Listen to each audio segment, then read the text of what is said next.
Okay, so I would like to welcome our guest today. Welcome, Dr. Orlena. Thank you so much for having me.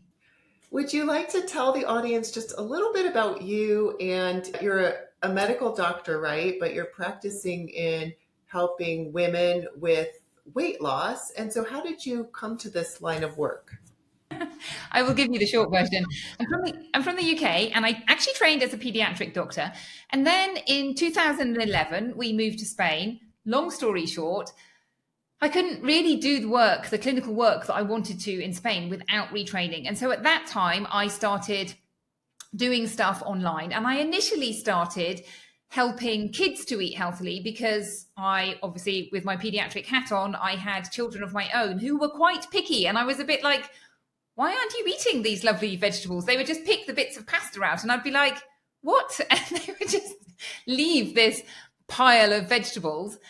And so that was a little bit of a wake up call. And then over the years, I really transitioned to helping women basically transform their lives. And yeah, weight loss is a bit of what I do, but it's really about health and weight loss and creating a lifestyle that you love so that you can keep doing it and keep doing it. And as you came on my podcast and we talked about how do you lose weight, and you have to do something that is the long term and not the short term. I think that bit is the interesting bit. And how do you keep someone going? How do you make it a sustainable change as opposed to, yeah, I'm just going to do a diet for a few weeks?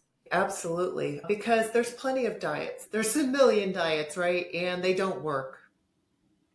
They work in the short term. They do work in the short term. And to play devil's advocate, there is research that shows that if you are overweight and you're in an unhealthy overweight, so not everybody who is overweight is in an unhealthy weightness, but weight, that it is actually better for some people to be losing that weight and then they may put it back on and losing the weight. And they're actually better off going on diets and doing that than they are staying at the unhealthy weight. But there's an even better way. So that the problem with that is that they do this sort of yo thing. And there is this theory that your fat cells are a bit like balloons. And so once you've lost weight, it's easier for you to put it back on again. But the better way to do it is really to think about your health, your wellness, and to think about doing things in an enjoyable way, things that you can see yourself doing in the long run that you're going to enjoy, and creating habits so that you're just leading a life which happens to be a healthy life that you enjoy. And that's the way I think you get more energy. You lose weight naturally. Sometimes you have to think a little bit about weight loss, but generally it happens just as a happy consequence of putting your health first. Approaching it that way takes the drudgery out of it, right? Because it's miserable to come to weight loss from the perspective of deprivation. So, what you're talking about is a whole other feeling. Yeah, I think when you do it from that side of deprivation, it's hard because you're never going to get to that place. Thinking about social eating, for example, and I think this is a big piece that people see. They decide they're going to eat healthily and then they find themselves in a social situation and somebody's offering, I don't know, a cupcake. And if you're depriving yourself, what you're doing is you're saying, I am going to say no, but really I want to say yes. I'm, clenching my fists and gritting my teeth and saying no, where really you want to say yes. But when you change your focus and you start thinking about your health and what makes you feel good and the impact that things have on your body, what you actually start saying is, do you know what? I don't actually want to eat that food if it's not what you want to eat, because it's going to have a negative impact, a negative health impact on my body, which makes it easy to say no, thank you. Particularly if you do that along with, actually, I'm eating delicious, healthy food that I enjoy and I feel perfectly nourished. And obviously, you can say yes if you want to. You can take the guilt away and just say, do you know what? Actually, I'm going to say yes. There's no right or wrong answer to these questions. But what you don't want to be doing is eating the cupcake over and over again, because that's not going to help you lose weight. Particularly, it's all about balance, isn't it? It's not, okay, I'm never going to eat the cupcakes, but you don't want to be just eating cupcakes. I love that. And what I hear you saying sounds like a much more empowering approach versus saying, I shouldn't eat that. It's bad for me to eat that. I'm deciding to eat this. I'm not always going to eat this. I'm not always going to choose the cupcake, but today I'm deciding not to, because I have important reasons not to, and I feel good about those reasons. So I'm just not going to have it. It just feels so much more empowering. Yeah, it is empowering. And I always think there's no right or wrong answer to this. Say your goal is, I don't want to eat cupcakes. I want to exclude white refined carbohydrates and all those emulsifiers and things like that. But that journey for people can be challenging at times because we're used to eating cupcakes and things like that. But if you don't eat the cupcake, then you've won. You've strengthened that not eating the cupcake muscle. And it is just a habit. It is a social habit where you're just in a habit of saying yes. And quite often people eat the cupcake and they're like, yeah, it was really sweet. I didn't actually really enjoy it, particularly as you go through healthy eating and you change your taste buds and you find yourself eating stuff for the sake of eating it, really, where you really get to the stage where you're like, I don't want to say no, but you don't have the tools to be able to say no. Or you say yes and you eat it and you start eating it. And it might be that you eat it and you enjoy it and you're like, I ate it and I enjoyed it and that was great. But often what I see happening is people eat it and then they go, actually, it wasn't as great as I thought it was going to be. This idea of the cupcake was so much better than the reality of the cupcake. And so then you've also won because next time you're in that situation, you've got more tools to be able to say, do I want this cupcake or don't I want the cupcake? What's the balance? Yeah. And I think then now it frees you up to make the best choice, right? Because if it's taboo, if it's off limits, sometimes you choose it just out of rebellion, right? Just because I don't want to feel deprived. I don't want to not be able to have this cupcake. And like you said, it's not even that it gives you any enjoyment. It's just that you're resisting that deprivation. Whereas when you give yourself permission to make whatever choice feels best in the moment, very often that cupcake's not going to feel best. And like you said, or maybe you make the choice to eat it out of your own free decision, but then it just wasn't as satisfying as you thought. And that helps you over time make better choices and feel good about those choices versus feeling like I have to make this choice because that's all that's allowed on my diet. Absolutely. It's about empowering yourself rather than there is one right way or another right way. There isn't a right or a wrong answer. And particularly as we've just had Thanksgiving and we've got Christmas, I think it's a really important time for people to think about this and say, do you know what? Actually, I can just eat whatever I want. Or actually, I feel fine not eating it. And don't you find that the first couple bites are the best and then we just finish it because it's there? So, what about just eating a couple bites, enjoying those best bites, and then letting the rest go to waste? Yeah, absolutely. Or I find like sometimes I like to have, so obviously it's December now and my kids have got advent calendars, although surprisingly they all complained about their advent calendars this year. But I bought a bar of chocolate that the kids could eat and it's got nuts, dark chocolate with nuts in it. And I noticed that if I cut a piece, like if I give everybody one piece, we all eat one piece, but I could quite easily give everybody three pieces and then we'd all eat three pieces. So this idea of you've just been given that, eat it all. And it is a skill to be able to say, do you know what? I've had one piece and that's fine. I'm going to save the rest or just never eat it. Yeah, absolutely. So, what do you think, from your perspective, what keeps so many women feeling stuck? What are the common challenges women facing with weight loss? I think underneath it all, it is going back to that yo dieting. I think the big problem with yo dieting, I talked about some of actually health wise, it's not necessarily a bad thing, but I think psychologically, it really is a bad thing because psychologically, what happens is you do it and then you get busy doing something else, or what will naturally happen as people lose weight is something works for a little bit and then they get to a new body weight and then they reach a plateau and then they think, oh, this doesn't work anymore. It's not necessarily the case. It's worked a bit, but you might have to make a few more changes. And so this just leads people to feel like they're a failure. Nothing is going to work. I work often with women post menopause, and that's a big melting pot of things that happen. And so many people say to me, I just thought I was stuck like this and nothing was going to change. But there's actually a really interesting paper by the Harvard Medical School. And I love this paper because it is so simple. And it basically says there are two keys to losing weight and keeping it off. And the first is to find a system that works for you. And that's what we've been talking about, like making it personal, doing the things that are going to work for you. Really working on, am I going to be able to do this in 6 months' time, in 12 months' time? And then the second piece of the puzzle is to keep doing it and to keep doing it. So in my mind, that translates as having a system that works for you and then having those mindset tools to keep going.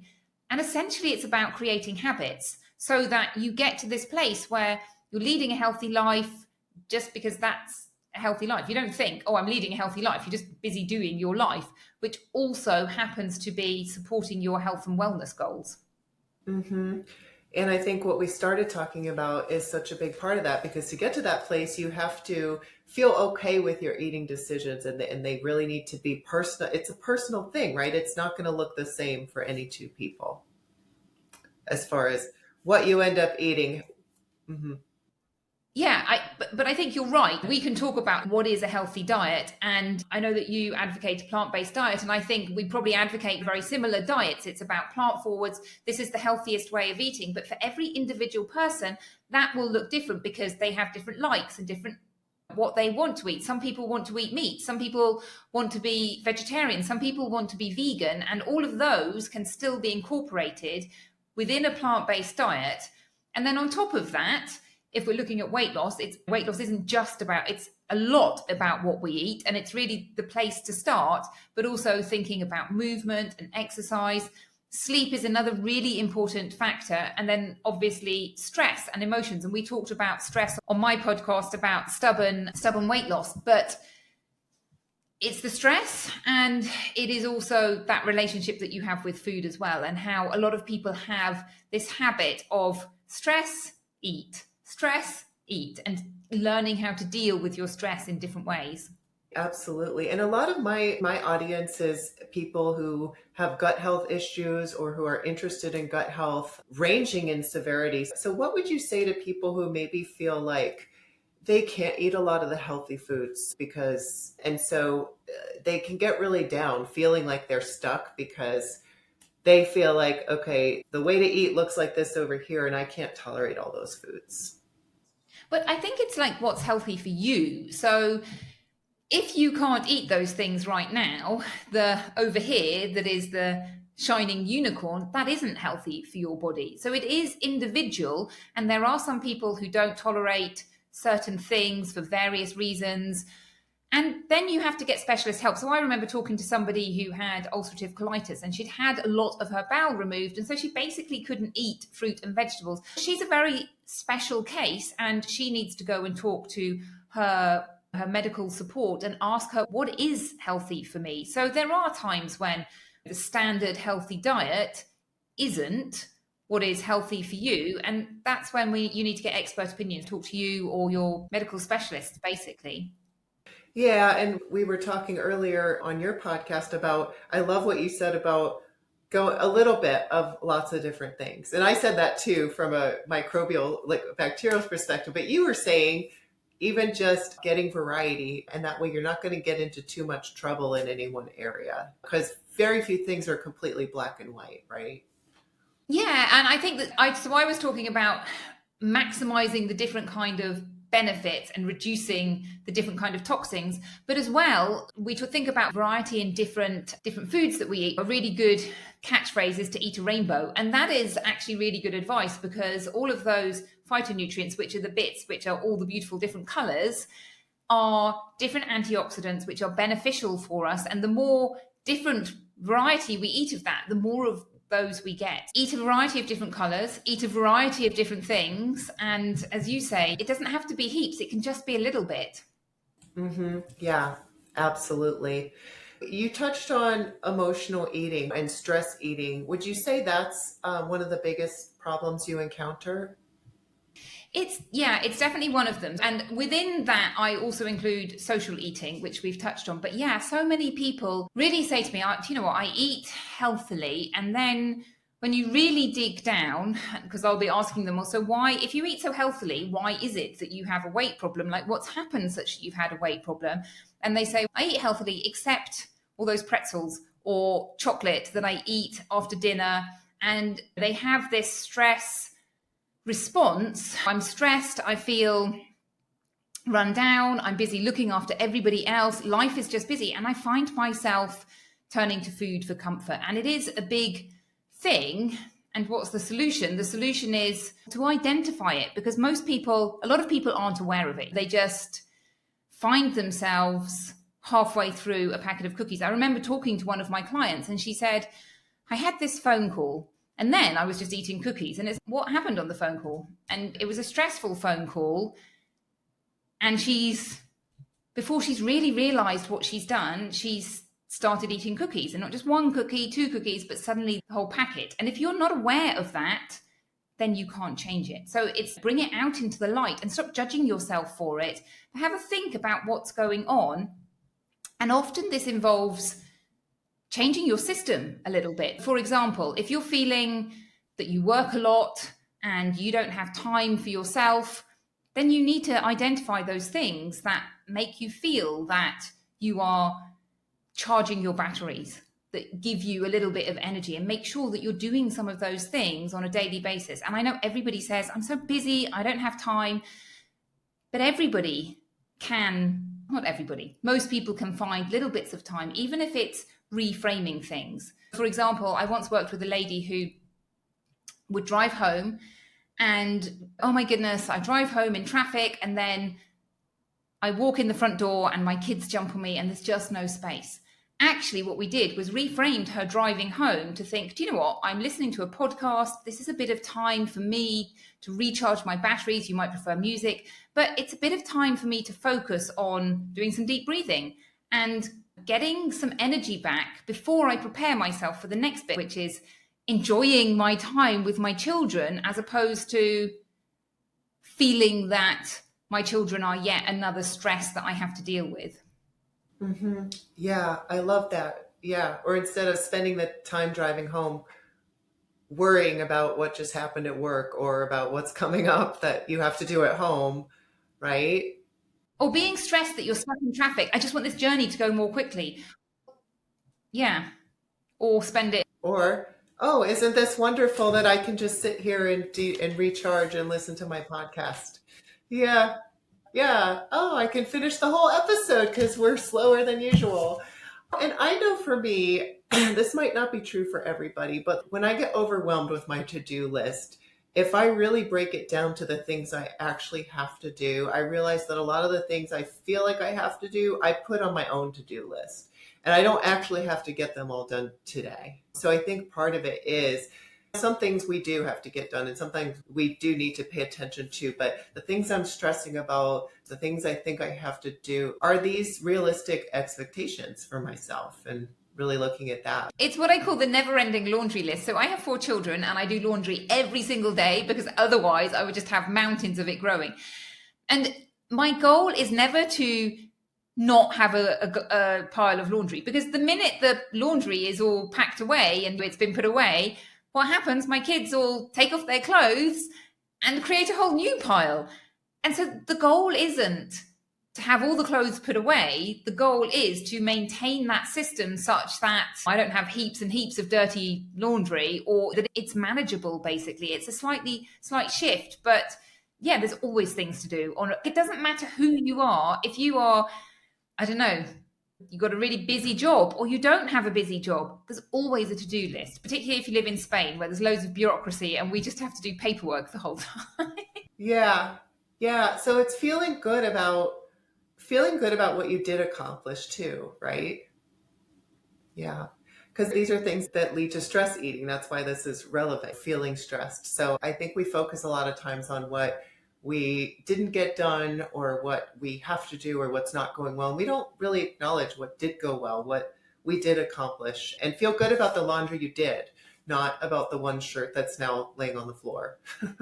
Absolutely. But you make a really good point, because the human brain is hugely negatively wired, and for good reasons. It was negatively wired because back in the day when we had to run away from danger, it was useful that it's negatively wired. So if you think about, oh, I see a stick lying on the floor, and you think, is that stick just a stick? That's fine. Or is the stick a snake? Now, if you make a mistake and the stick, you think it's a stick, but it's a snake, that's lights out. But if you think it's a snake and it's actually a stick, it's not a big deal. You just haven't picked up the stick. And that's very useful. But we don't live in a time of constant tigers roaming and things like that. But so how does that apply to our everyday life? It basically means that, yes, we might do 100 good things in the day. And what do we take to bed with us? The one thing that we failed at or we didn't do very well. But that ratio is actually about 3 to 1. So 3 negative things to 1 good thing. And we really have to train our brains to focus on those good things and focus on, yeah, the things that we did do well and how things are going well. And particularly even in like weight loss isn't one of these journeys where you think, okay, this is perfect. I've done this. There are times when you think, I don't want to do this. I don't want to eat like this. I don't want to do any exercise. I want to stay up late. And then we start to get into this, what I call doom and gloom. And we need to have the tools and train ourselves to get out and remind ourselves, okay, I'm motivated now. This is what I want. I want to feel amazing. I want to feel energetic. I want all of these positive things. I want possibility rather than doom and gloom. But that's how we see things. That's training your brain to see the positive. It takes a lot of training, takes a lot of practice, but you get better at it. And it's just always something to focus on, but it gets easier. Can you tell us a little bit about how you work with women on this? Yeah, so I have the 4 pillars, and essentially I walk people through a reboot. So what I call a 2-week reboot, which is basically eat perfectly or eat healthy, delicious, plant-based foods and not eat any sugar, essentially, or packaged foods, ultra-processed foods.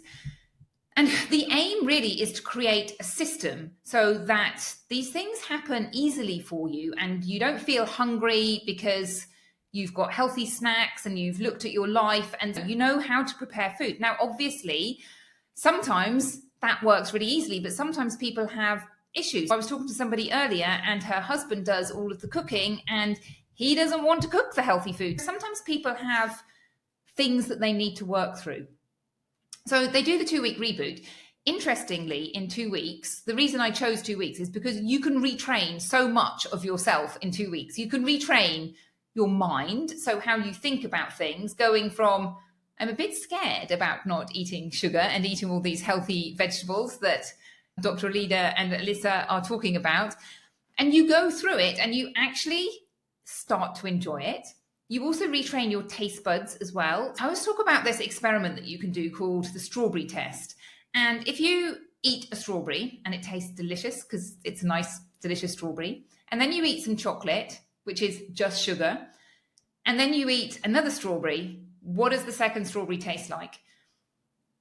And the answer is it tastes sour and horrible because your mouth is so full of sugar that you're not tasting those beautiful natural sugars that are in the sugar, in the strawberry, because there's much less of them than in the chocolate.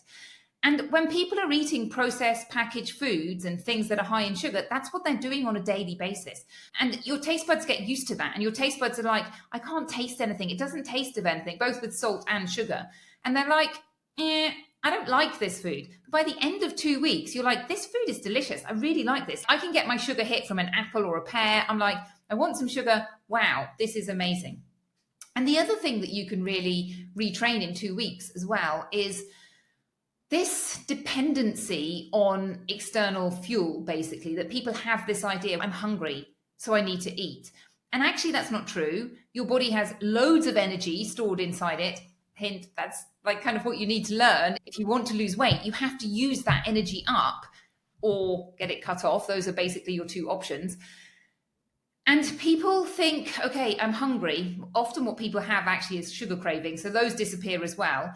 But you get used to just going, do you know what? I can do some exercise without having to eat first. Or actually, if I feel hungry, do you know what? If I don't eat, nothing happens. Now, I'm not saying you should always be hungry. In fact, most people don't feel hungry when they transition to a plant-based diet because plants are so full of fiber that they fill them up.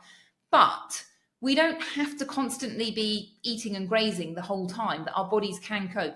So those are 2 things, really. That's like the thing that I do is the 2-week reboot.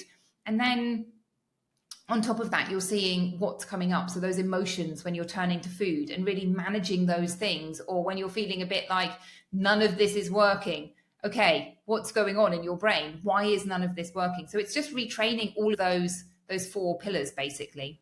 And working through them. What are the 4 pillars again? Just quickly. So nutrition, Exercise that lights you up. So for women, for men as well, but I tend to work with women. You want to be making sure that you're maintaining your muscles as well. So after the age of 40, we lose muscle and we want to maintain that. And if you're losing weight, you also have to make sure that you aren't losing muscle mass. You want to be maintaining your muscle mass. You want to be losing the fat and not the muscle. So that's a big problem that a lot of people have who go on yo-yo diets when they aren't doing any exercise. And ideally, you want to be doing some resistance exercise, which could be going to the gym. It doesn't have to be going to the gym if you're scared of the gym. There are other ways of doing it. And you want to do some cardiovascular exercise as well, which can be anything, basically, from dancing, like walking counts, like anything counts. And I always say you want to have exercise that lights you up, so that when you're thinking about stress, actually exercise is one of the best things that you can do to combat stress, because you're getting natural endorphins and your brain is busy concentrating on your exercise rather than whatever it is that's stressing you out. So that's pillar number 2. And then sleep, what I call delicious, healthy sleep, which is good for weight loss and it's good for your long-term health as well. But very important for both of those and for energy levels.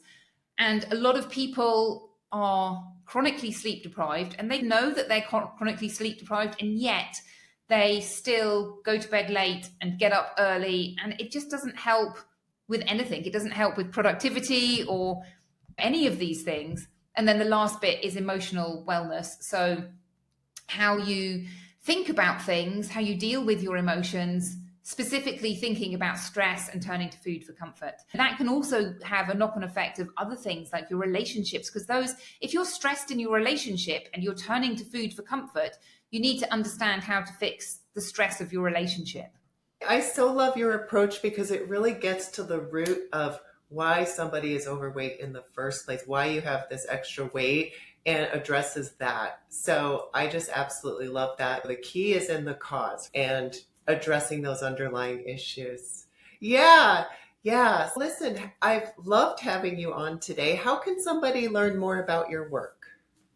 Thank you for asking. I have a fabulous podcast with amazing guests. So my podcast is Fit and Fabulous at 40 and Beyond, and my website is Dr. Orlena. I actually have a book which is called Building Simple Habits to a Healthy Me, which basically it's a very simple book, but you can get a free copy, a free digital copy of that. So I can leave you the link to where people can sign up for that. Yeah, absolutely. We'll include that link in the show notes. So thank you so much for joining today. My pleasure.